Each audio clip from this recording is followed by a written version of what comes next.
পুনরায় বিশ্বকে চমকে দিল ভারত। 300 থেকে 350 কিলোমিটার পথ অতিক্রম করা সম্ভব হবে মাত্র 30 মিনিটে। শুনতে অবাক লাগলেও অদূর ভবিষ্যতে এমনটাই হতে চলেছে ভারতে। কারণ ভারতে প্রথম হাইপারলুপ টেস্ট ট্র্যাক পরীক্ষা নিরীক্ষার জন্য পুরোপুরি তৈরি হয়ে গেছে। ভারতীয় রেলের সহায়তায় এই ট্র্যাক বানিয়েছে আইআইটি মাদ্রাজ। যে ট্র্যাক তৈরি করা হচ্ছে তা 422 মিটার লম্বা। এই ট্র্যাক দিয়ে গেলে কমপক্ষে 350 কিলোমিটার পথ 30 মিনিট বা তারও কমে অতিক্রম করা সম্ভব।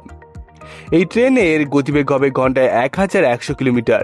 একটি সুপারফাস্ট ইলেকট্রিক ট্রেনের গতিবেগ ঘন্টায় 150 থেকে 200 কিলোমিটার। একটি বুলেট ট্রেনের সর্বাধিক গতি ঘন্টায় 450 কিলোমিটার। আসলে লো প্রেশার টিউবের মধ্যে দিয়ে চলে এই সুপারফাস্ট ইলেকট্রিক ট্রেন। সাধারণ ট্রেনের মতো একাধিক কামরা নয়, বরং একটি মাত্র কামরা থাকে। চৌম্বক শক্তি এবং বিপুল গতির কারণে কামরাটি লাইন থেকে খানিকটা উপরে উঠে যায় এবং চমকে দেওয়ার গতির কারণ যে টিউবের মধ্যে দিয়ে এটি চলে তাতে কোনো বাতাস থাকে না। এই কারণে বায়ুমণ্ডলের স্বাভাবিক বাধাও থাকে না, ফলে মাত্রা ছাড়াই গতি। ইতিমধ্যে 2 দফায় $1 মিলিয়ন দেওয়া হয়েছে আইআইটি মাদ্রাজকে। আরও 1 দফায় এই টাকা দিতে ইচ্ছুক ভারতীয় রেল মন্ত্রক। কারণ হাইপারলুপ দিয়ে যাতায়াত করলে দুর্ঘটনা এবং খারাপ আবহাওয়ার প্রকোপ থেকে বাঁচা সম্ভব। একই সঙ্গে বাতাসের চেয়ে দ্বিগুণ গতিতে এক জায়গা থেকে অন্য জায়গায় যাওয়া যেতে পারে, আর এর জন্য বিদ্যুতের খরচও অনেক কম লাগে।